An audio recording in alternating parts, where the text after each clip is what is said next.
Right, let's return to our top story now. President Jacob Zuma attempting to prevent the Public Protector from releasing her state capture report tomorrow. He served Thuli Madonsela with a notice that he intends to interdict her. Let's bring you a response from the Public Protector's office now. Spokesperson Kgalagelo Masibi joins us on the line. Good afternoon to you, Kgalagelo. Thank you so much for your time this afternoon. I must just ask you for clarity on this. First of all, we had heard that the interdict had been granted, but now we're hearing that it's the presidency that is attempting to obtain an interdict. What can you tell us about that? Yes, I can confirm that the president has served the public protector with notice of intention to apply for an interdict. So there isn't any finality on this yet? In terms of, we know that it will be heard in court on Tuesday, but it has not for the moment been interdicted. Is that what you're saying? The president has basically said that he would like to interdict the public protector. So strictly speaking, she's being interdicted from publishing, from releasing or publishing the report. All right, so we know it was the draft report that was supposed to come out tomorrow. What does it mean that she can't release the report on her last day in office? At this stage, I cannot say that she can't release it.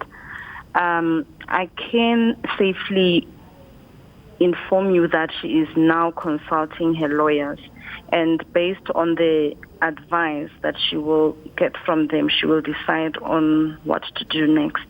So I'm just going to press you for some clarity on this. Does this mean the public protector is still within her rights to go ahead and release that draft report tomorrow?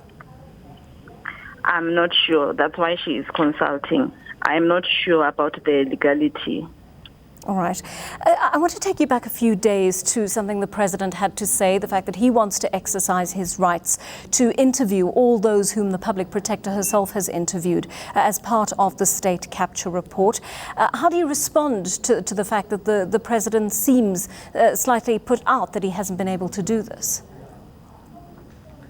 The public protector has acceded to the request and asked the president to send through the questions he would like to put through to the witnesses, because the Act says that the witnesses can be questioned but through the public protector and not directly. All right. So when exactly did the public protector allow the president or give him permission to go ahead and send those questions through? Was that done earlier this year, or was that only done this week?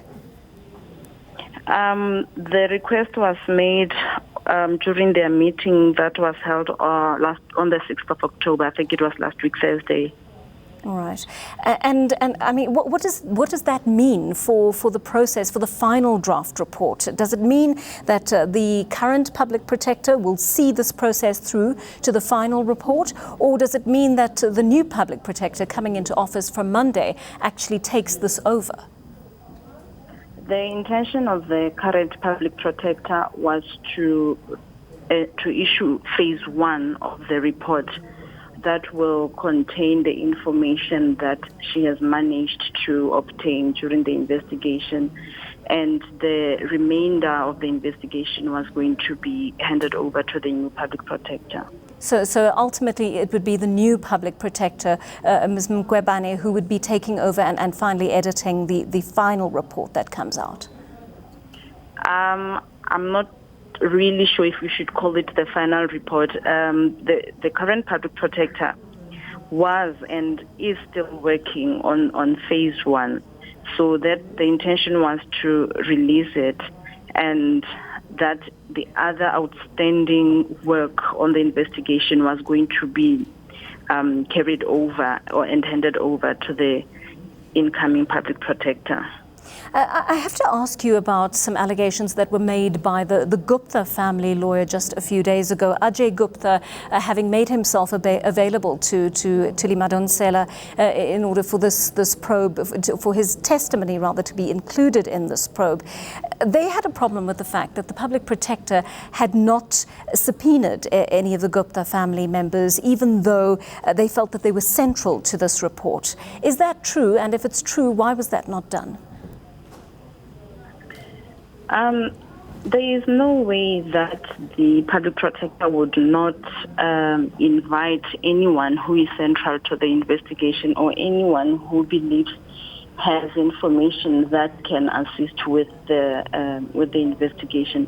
Anybody and anyone is actually welcome during the course of the investigation to come and share light or be interviewed or provide evidence to the public protector. But is there a reason why she didn't interdict, or not interdict, rather subpoena any of the Gupta family members? No, there is really no reason why the public protector would not want to speak to them. And as far as I know, the public protector did interview one of the Gupta brothers, and she also has reported that they have been very cooperative with the investigation. Does she intend to interview any of the other Gupta family members before the final report is released? I'm not able to confirm. What I know is that the people that were earmarked for interviews, most of them have been able to appear before the public protector and the interviews have taken place.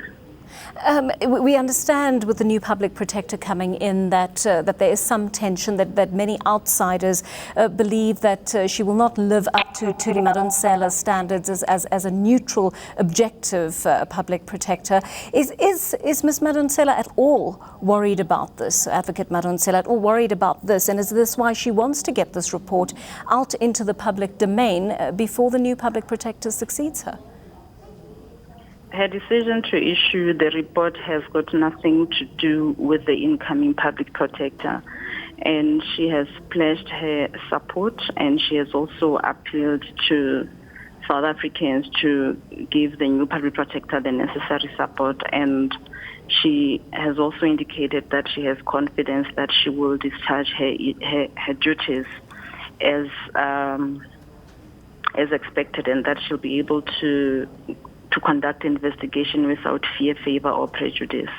The Gupta family lawyer also said the fact that Ajay Gupta had not been subpoenaed suggested that the public protector, Thuli Madonsela, had already had some kind of prejudged intention, some sort of predestined outcome to her report, and that she was simply going through the motions, and that was why he was not called to give evidence and simply made himself available. How do you respond to those allegations that Thuli Madonsela preempted the outcome of this report?